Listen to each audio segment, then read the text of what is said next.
Morning everyone. आज हम करने वाले हैं question and answers of hard time, जिसे लिखा है चार्ल्स डिकेंस ने। तो आइए शुरू करते हैं।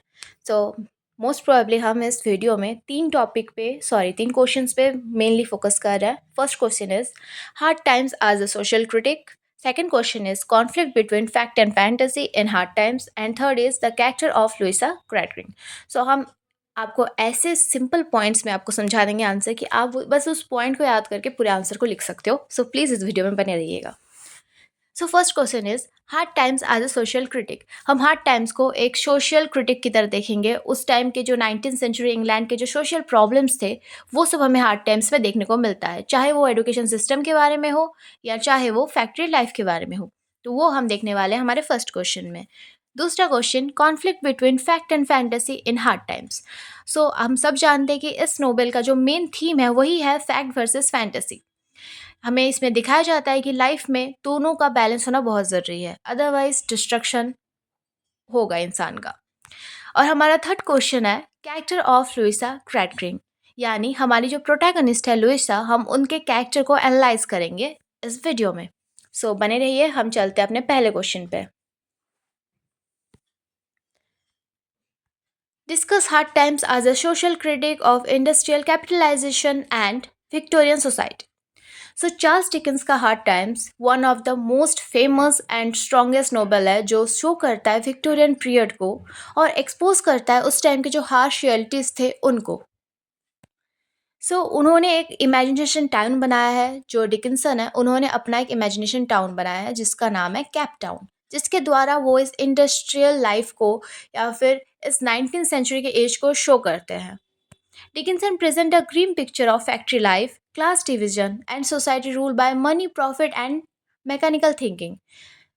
डिकिंसन ने इसमें प्रेजेंट किया है एक ऐसा वर्ल्ड दिखाया जिसमें कि फैक्ट्री लाइफ में प्रॉब्लम्स दिखाए गए हैं, सोशल डिवीज़न, लोगों के बीच जो भेदभाव है उसको दिखाया गया है, और साथ ही जो सोसाइटी पैसे और प्रॉफिट पे चलती है, जो गरीब है उनके बारे में कोई सोचता नहीं है और ना ही किसी वर्कर्स की इज्जत है ऐसे सोसाइटी में, उसको भी शो किया गया है। ये नोबेल सिर्फ एक इंडिविजुअलिज्म नहीं है, बट एक पावरफुल क्रिटिसाइज है किस पे ना, हमारे सिस्टम पे, जिसने एक इंसान को बस एक रोबोट बना के रख दिया है। इसमें कुछ मेन पॉइंट्स है जिसके द्वारा हम पूरे आंसर को याद कर सकते हैं। तो फर्स्ट पॉइंट है हमारा कैप टाउन। जो हमने जैसे आपको पहले ही कहा कि जो कैप टाउन हो वो एक इमेजिनेशन टाउन है जिसे बनाया था डिकिंसन ने। ये उनका इमेजिनेशन में एक उन्होंने टाउन बनाया कैप टाउन, और ये सिम्बलाइज किसको करता है ना, इंडस्ट्रियल टाउन को करता है, जो कि स्मोक और नॉइज और मोनोटोनी से भरा हुआ है। यानी हर पर्सन एक ही जैसा है यहाँ पे। यहाँ किसी का इंडिविजुअलिज्म नहीं है, हर कोई दिखता है ऐसा है, कपड़ा एक जैसा पहनता है, चलता एक जैसा है, रहता एक जैसा है, घर एक जैसे है, पर्सनालिटी एक जैसी है। तो यहाँ दिखाया जाता है कि जो ये कैपटाउन शो करता है कि जो इंसान में जो अपना इंडिविजुअलिटी था वो ख़त्म हो चुका है। यहाँ हर कोई एक जैसा है। यहाँ पे वर्कर्स को हैंड कहा जाता है और उन्हें एक मशीन की तरह ट्रीट किया जाता है, उन्हें इंसान नहीं समझा जाता।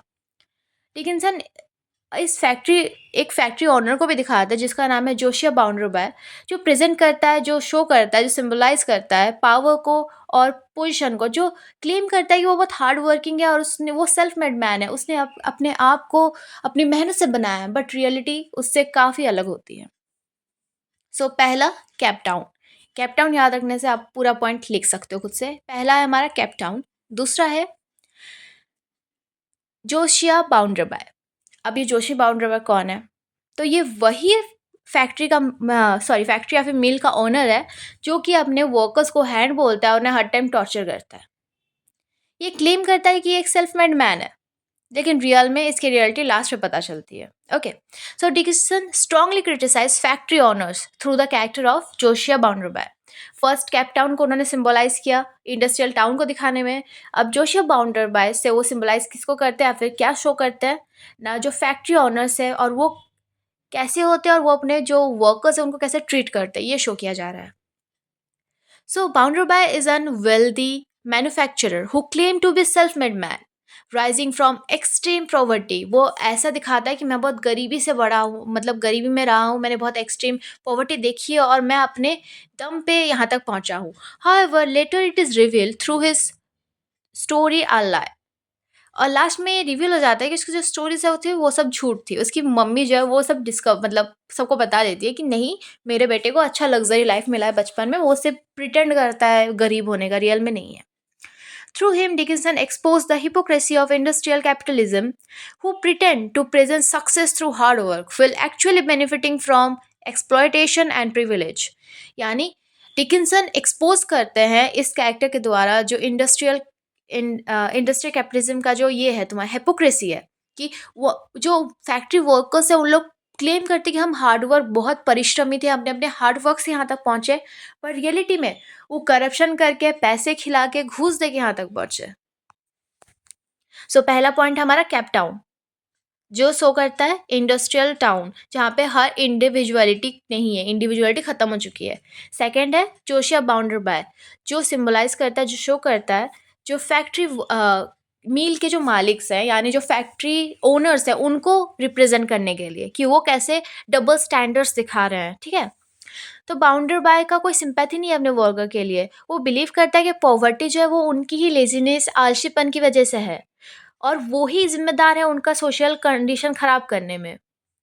इससे दिखाया जा रहा है कि एक मालिक का, एक फैक्ट्री ओनर का बिहेवियर अपने एम्प्लॉयर की तरफ से, मतलब अपने जो वर्कर्स को वो कैसे बिहेव करता है उनके साथ और उनका मेंटालिटी क्या है। हमारा थर्ड पॉइंट आ जाएगा स्टेफन ब्लैकपुल। सो ये सिंबलाइज करता है सारे फैक्ट्री वर्कर्स की तरफ से, जो दिन रात खटते हैं फिर भी उन्हें लास्ट तक गाली मिलता है और उन्हें इंसान भी नहीं समझाता, और लास्ट तक सरकार हो चाहे कोई लोग हो, कोई भी कानून भी इनको आ, उनका हक नहीं दिलाता। तो वो सिंबलाइज करता है Stephen ब्लैकपुल। The suffering of workers is best shown through Stephen Blackpool, a poor but honest factory worker. Stephen's life is full of misery. He has a drunken wife, cannot afford a divorce, is dismissed from his post, and later falsely accused of robbery. सो ये जो बंदा है ये poor है but बहुत honest factory worker है, ये बहुत ऑनेस्ट है। तो बट इसके लाइफ में हर टाइम मतलब हर तरफ दुख भरा हुआ है। ये अपनी बीवी से परेशान है क्योंकि इसकी बीवी अल्कोहल पीती है और इसे मारती पीटती है शायद। तो ये उससे बहुत परेशान है, बट वो डिवोर्स भी अफोर्ड नहीं कर सकता, उसके पास इतने पैसे भी नहीं है। ऊपर से उसको जो फैक्ट्री से निकाल जाता है, जब वो मना कर देता है फैक्ट्री ओनर को कि मतलब फैक्ट्री ओनर उसे बुलाया होता है, वो कहता है कि तुम मेरी हेल्प करो और मुझे बताओ कि जो वर्कर्स है, जो यूनियन उन लोग बनाए हैं, उन लोग क्या प्लानिंग कर रहे हैं। तो ये मना कर देता है कि नहीं, मैं अपने भाइयों के साथ गद्दारी नहीं करूँगा, और इस वजह से उसको जॉब से निकाल दिया जाता है। और लास्ट में जो टॉम है, जो लूसिया का भाई है, वो क्या करता है, इसको फॉल्सली फँसा देता है एक रॉबरी में। वो रॉबरी करता है और उस अपने जगह पे स्टीफन को फँसा देता है वहाँ पे। Despite being innocent, society offer him no protection. जबकि वो बहुत इनोसेंट है, उसकी कोई गलती नहीं थी, फिर भी सोसाइटी उसे प्रोटेक्शन नहीं देती है। और स्टेफन के द्वारा डिकिंसन दिखाते हैं कि वो जो वर्किंग क्लास है वो कैसे इस सिस्टम में ट्रैप्ड है। ना ही उन्हें लीगल जस्टिस मिलता है, ना ही उन्हें इकोनॉमिकल सिक्योरिटी मिलता है, ना उनके पास पैसे हैं, ना उनको कभी आज़ादी मिलता है, ना वो उन्हें कभी जस्टिस मिलता है। उसका जो डेथ था वो भी सिंबलाइज करता है कि इंडस्ट्रियल जो सोसाइटी है वो crush the weak and powerless, क्योंकि लास्ट में दिखाया जाता है कि वो मर जाता है। वो एक एबेंडेंट फैक्ट्री में जाता है, वहीं पे वो फंस के मर जाता है।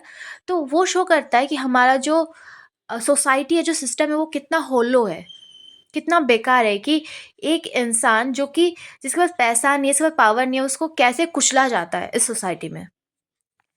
सो पहला पॉइंट था हमारा कैप टाउन, दूसरा पॉइंट आ गया जोसेफ बाउंडर बाय, तीसरा पॉइंट आ गया स्टेफन ब्लैकपुल। ठीक है, अब चौथा पॉइंट है यूटिलिटरियनिज्म। ओके, सो ये यूटिलिटरियनिज्म क्या है? The main question is that, यानी एक ऐसा पढ़ाई जिसमें फैक्ट्स को ही इंपॉर्टेंस दी जाती है। ठीक है, सो ये दिखाता है विक्टोरियन एज को कि उस टाइम फैक्ट्स को ही वैल्यू दिया जाता है। So another major target of Dickens criticism is the philosophy of utilitarianism. While dominated Victorian thinking, utilitarianism emphasized fact, calculation, and usefulness above imagination, emotion, and moral feeling. तो जो यूटिलिज्म theory है ये क्या show करता है कि हमें फैक्ट्स, कैलकुलेशन और हमेशा यूज़फुल रहना चाहिए, ना कि इमेजिनेशन, इमोशन और मोरल फीलिंग, ये सब फालतू होती है, सब पे ध्यान नहीं देना चाहिए, उल्टा इन्हें हमें सप्रेस करना चाहिए। सो जो थॉमस ग्रैंडिंग है वो रिप्रेजेंट करते हैं इस आइडियोलॉजी को, ठीक है। वो क्या करता है ना, ही believe that life should be govern only by facts. उनका मानना है कि लाइफ फैक्ट्स के द्वारा ही चलती है, फैक्ट्स और स्टेटिस्टिक के द्वारा। Dickinson suggests that such a philosophy, when applied to human being, create emotional emptiness and moral failure. But Dickinson उस कैरेक्टर के द्वारा यानी थॉमस के द्वारा बताते हैं कि अगर एक इंसान को सिर्फ लॉजिक और रीज़न ही समझाओगे तो वो इमोशनली होलो होगा, उसमें कोई फीलिंग्स नहीं होगी और यही चीज़ उसे ले डूबेगी। Grandring child, Louisa and Tom grow up unhappy and morally confused because their education ignore imagination and sympathy. और जो कि हमें देखने को मिलता है किसमें ना, ग्रैंडरिंग के जो बच्चे हैं यानी थॉमस ग्रैंडरिंग के जो बच्चे हैं लुइसा और टॉम में, दोनों ही अनहैप्पी होते हैं लाइफ में। वो लुइसा को अपने मैरिज में वो खुश नहीं रहती, वहीं पे टॉम रॉबरी कर लेता है, उसके बाद फिर रॉबरी करता है, फिर लोगों को फंसाता है, फिर क्या बोलते हैं डेप्थ में पड़ जाता है, बहुत कुछ होता है। सो इससे हमें बताया जाता है कि इमेजिनेशन और सिंपैथी लाइफ में इंपॉर्टेंट है, सिर्फ फैक्ट्स और लॉजिक्स पर लाइफ नहीं हो सकती, नहीं जी जा सकती। सो हम म्यूटुअलिज्म भी कह सकते हैं इसका मेन पॉइंट, या फिर थॉमस ग्रैंडिंग इसका फेमस पॉइंट हो सकता है, ये ज़्यादा बेटर होगा। सो पहला पॉइंट है कॉकटाउन, सेकेंड है लुइस बाउंडरबाय, थर्ड पॉइंट है स्टेफन ब्लैकपूल, फोर्थ पॉइंट है थॉमस ग्रैंडिंग और फिफ्थ पॉइंट है लुइसा। ओके, लुइसा ग्रैंडिंग। सो हमने अभी देखा क्या थॉमस के थ्योरी के बारे में और उससे उसके बच्चों का लाइफ खराब हो गया। अब हम देखेंगे कैसे खराब हुआ। Thomas grinding unhappy marriage to Bounderby further reveal the cruelty of a society that treat people as economic units. सो जो लुइसा ग्रैंडिंग है उसका अनहैप्पी मैरिज जो है बाउंडर बाय के साथ, वो दिखाता है जो सोसाइटी का प्रेशर, सोसाइटी का वैल्यू मनी के लिए। एक बच्ची का शादी करवा दिया जाता है एक बुढ़े के साथ जस्ट कि उसके पास पैसे हैं, जस्ट कि वो उसको पाल सकता है, इसलिए उसकी शादी करवा दी जा रही है उससे, ना जाने अपने उसके पापा की उम्र के लड़के के साथ, ठीक है। लुइसा ग्रैंडिंग unhappy marriage, a see marriage not for love, उसने प्यार के लिए शादी नहीं किया, but it seem practical and advantageous. So ये उसे क्या लगा, ये प्रैक्टिकल लगा, क्योंकि अगर वो शादी कर लेते तो उसके भाई को एक अच्छा लाइफ मिल पाएगा, इसलिए उसने शादी कर लिया। This reflects how Victorian society often arranged marriage based on wealth and status rather than emotionally compatibility. ये दिखाता है कि विक्टोरियन एज में कैसे इंसान को कैसे जो शादी करवाई जाती, जो अरेंज मैरिजेस होती थी, उसमें वेल्थ को, पैसे को और स्टेटस को महत्व दी जाती थी, ना कि इमोशनल कंपैटिबिलिटी को, कि वो दोनों जो एक दूसरे से शादी करने वाले हैं उन दोनों कितने क्लोज है या फिर उन दोनों में कितना प्यार है, उस पर ध्यान नहीं दिया जाता था। Louisa inner suffering show the emotional cost of the system that value material success over the personal happiness. Louisa का जो अंदर का फीलिंग है वो लास्ट में जो अपने पापा पे जाके चिल्लाती है कि आपने मेरे को क्यों शादी करवाया, क्यों मेरा लाइफ बर्बाद किया, आपने क्यों मुझे कभी इमोशन और लव नहीं सिखाया। तो इससे हमें क्या समझने को मिलता है कि जो सोसाइटी है, जो सिस्टम है, वो बस सक्सेस को और बस मटेरियलिस्टिक चीज़ों को यानी पैसों इनको वैल्यू देती है, ना कि एक इंसान के पर्सनल हैप्पीनेस को, उसकी खुशी को, उसके प्यार को, उसको सोसाइटी इग्नोर कर देती है। उनको लगता है कि पैसे ही सब कुछ है। तो वैसे ही लुइसा ग्रैंडिंग एक ट्रेजिक फिगर बन गई जो लास्ट में अपने पति को छोड़ दी और फिर अकेले रहने लग गई। मे बी लास्ट में उसने ह्यूमैनिटी सीख ली, वो लोगों का हेल्प करने लगी, बट वो क्या बोलते हैं सिसी ड्यूब की तरह तो अपना लाइफ नहीं जी पाई, जो अपने लवर से शादी की और फिर उसने अपना लाइफ जिया, उस तरह इसकी लाइफ नहीं हो पाई लुइसा की। सो पहला पॉइंट क्या है, कॉकटाउन। दूसरा पॉइंट क्या है, जोशिया बाउंडरबाय। तीसरा Stephen Blackpool. Fourth Thomas Gradgrind. Fifth Louisa Gradgrind. Sixth है criticized. Okay, so Dickens also criticized class division in Victorian age. तो इसमें डिकिंसन ने क्लास डिविजन को भी क्रिटिसाइज किया है। कैसे ना, जो अमीर है वो लग्जरी लाइफ जी रहा है जबकि गरीब को कोई पूछता भी नहीं है। The novel show a sharp contrast between the rich and the poor. The factory owner live comfortably, workers struggle to survive. This is a little understanding or communication between classes. Even attempt to worker Organizations such as trade union are shown as limited and inactive, suggesting that the system itself is deeply flawed. So, Dickinson जो है criticise करता है इस society को, ये जो class division चल रहा है सोसाइटी में इसको, कि एक अमीर आराम से लग्जरी में कंफर्टेबली अपना लाइफ जी रहा है, जबकि एक वर्कर को सरवाइव करने के लिए, जीने के लिए भी स्ट्रगल करना पड़ रहा है। यहाँ पे एक बहुत लिटिल अंडरस्टैंडिंग है और कम्युनिकेशन है दोनों क्लास में, क्योंकि गरीब अमीरों को लगता है कि इन लोग लेजी है, इस वजह से एक अमीर सॉरी ये गरीब है। वहीं पे गरीबों को लगता है कि उनके पास फैमिली फॉर्चून है, वो इनहेरिटेंस अपने फादर के प्रॉपर्टी का इनहेरिटेंस किए, that's where they are rich. So इससे हमें पता चलता है कि कम्युनिकेशन गैप बहुत ज़्यादा है जो क्लास है उनमें। So through character like Sissy Jupe, okay first हमारा पॉइंट्स फिर से हम याद कर लेते हैं। फर्स्ट है कॉकटाउन, सेकंड है जोशिया बाउंडरबाय, थर्ड है स्टेफन ब्लैकपूल, फोर्थ है थॉमस ग्रैंडरिंग, फिफ्थ है लुइसा ग्रैंडरिंग, सिक्स्थ है विक्टोरियन सोसाइटी और class division in Victorian society, and seventh and the last है सिसिजू। ये बंदी इमेजिनेशन को रिप्रेजेंट करती है।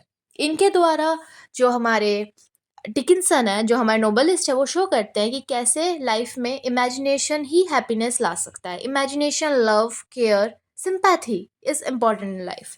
सो Dickens offers an alternative to industrial value, क्योंकि जब थॉमस, उनकी जो बेटी है लुइसा, टॉम, बाउंडरबाई, ये सब विक्टोरियन एज को सिंबलाइज कर रहे होते हैं, वहीं पे जो सिसी ज्यूप है वो इमेजिनेशन को सिंबलाइज करती है। CC represent imagination, kindness, and emotional intelligence. Unlike Grandring philosophy, her worldview recognizes the importance of human sympathy and moral goodness. वो देखती है लोगों, वो समझती है, उसको पता है इंसान की जो सिंपैथी है उसका इम्पोर्टेंस, और साथ ही उनका जो अच्छाई है उसका भी importance. At the end of the novel, Grandring himself begin to realize that fact alone can't make life meaningful. Last इस नोवेल के लास्ट, जब हम लास्ट तक पहुंचते तब तक जो थॉमस है, थॉमस ग्रैंडिंग, उसे भी रियलाइज हो जाता है कि लाइफ में सिर्फ फैक्ट बेस्ड नहीं रह सकते। जो चेंज है जो लास्ट में दिखाया जाता है नोवेल में, इसके द्वारा डिकिंसन शो करते हैं कि डिकिंसन के पास एक उम्मीद, एक होप अभी भी बाकी है कि इस विक्टोरियन एज में भी ह्यूमैनिटी आ पाएगी, लोग सिंपैथी, लव, कंपैशन को समझ पाएंगे। So, in conclusion, Hard Times is a powerful social critic of industrial capitalization and Victorian society. Dickinson exposed how one obsession with profit, fact, and efficiently lead to exploitation.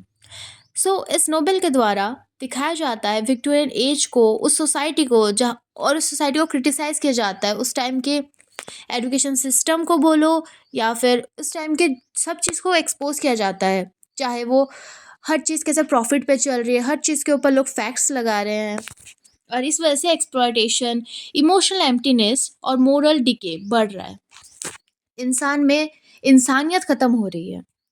So by highlighting the suffering of workers, the hypocrisy of factory owners, and the failure of education system, Dickinson argue for a society based on compassion, imagination, and human dignity rather than mere economical gain. So इस Nobel के द्वारा वो show करते हैं workers का suffering, factory owners का hypocrisy, और साथ ही जो एजुकेशन सिस्टम है, जो लॉजिक पे बेस्ड एजुकेशन सिस्टम है, उसका फेलियर।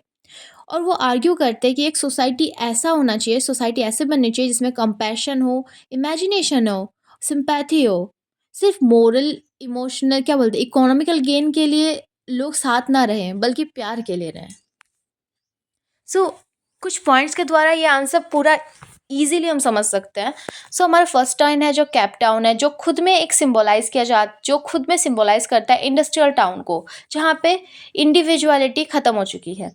दूसरा जोशिया बाउंडरबाई, जो रिप्रेजेंट करता है सारे फैक्ट्री ओनर्स को जो अपने वर्कर्स को टॉर्चर करता है। तीसरा स्टेफन ब्लैकपुल, जो शो करता है एक वर्कर्स का लाइफ को कि वो कितना सफ़र करता है, यहाँ तक कि उसके मर जाने पे भी लोगों को कोई फ़र्क नहीं पड़ता। चौथा थॉमस ग्राइंडरिंग, जो उस टाइम के विक्टोरियन एज को सिंबलाइज करते हैं, उनके द्वारा दिखाया गया है कि हम कैसे, अगर एक इंसान हमेशा फैक्ट और रीज़न पढ़ाए तो उसका जो इफ़ेक्ट होगा वो कितना बुरा हो सकता है। इंसान को फैक्ट और लॉजिक पे नहीं चलना चाहिए। 5वां, लुइसा ग्रैंडिन के द्वारा वो दिखाए हैं कि कैसे एक मैरिज जो सिर्फ़ इकोनॉमिकल प्रॉफ़िट और क्या बोलते हैं एडवांटेज के लिए किया गया है, उसमें लव, कंपैशन कुछ नहीं है। तो ऐसा ये उस सोसाइटी का रियलिटी है कि शादी उस सोसाइटी में इसीलिए की जाती है क्योंकि इकोनॉमिकल प्रॉफ़िट हो सके। छठा, डिकिंसन शो करते हैं उस सोसाइटी को और क्रिटिसाइज़ करते हैं कि गरीबों को जीने के लिए भी सर्वाइव करने के लिए भी उनका प्रॉब्लम हो रहा है, जबकि जो अमीर है वो कंफर्टेबली अपना लाइफ लीड कर रहा है। उसके बाद पॉइंट है last, not the list, Sissy Jupe. वो शो करती है इमेजिनेशन को और वो पूरे विक्टोरियन एज के अपोज में मुझे दिखाया गया है कि कैसे अगर इंसान इमेजिनेशन और सिंपैथी पे बेस्ड लाइफ जिए तो उसका लाइफ कितना अच्छा हो सकता है। और लास्ट में बताया गया है, इसका कंक्लूजन दिया गया है कि हार्ड टाइम्स एक सोशल क्रिटिक है क्योंकि इसमें सारे पॉइंट्स हैं। सो इसके साथ ये आंसर खत्म होता है। Thank you. वीडियो इतनी बड़ी हो गई है इसलिए नेक्स्ट 2 क्वेश्चन नेक्स्ट वीडियो में आने वाली है, तो स्टे ट्यून्ड।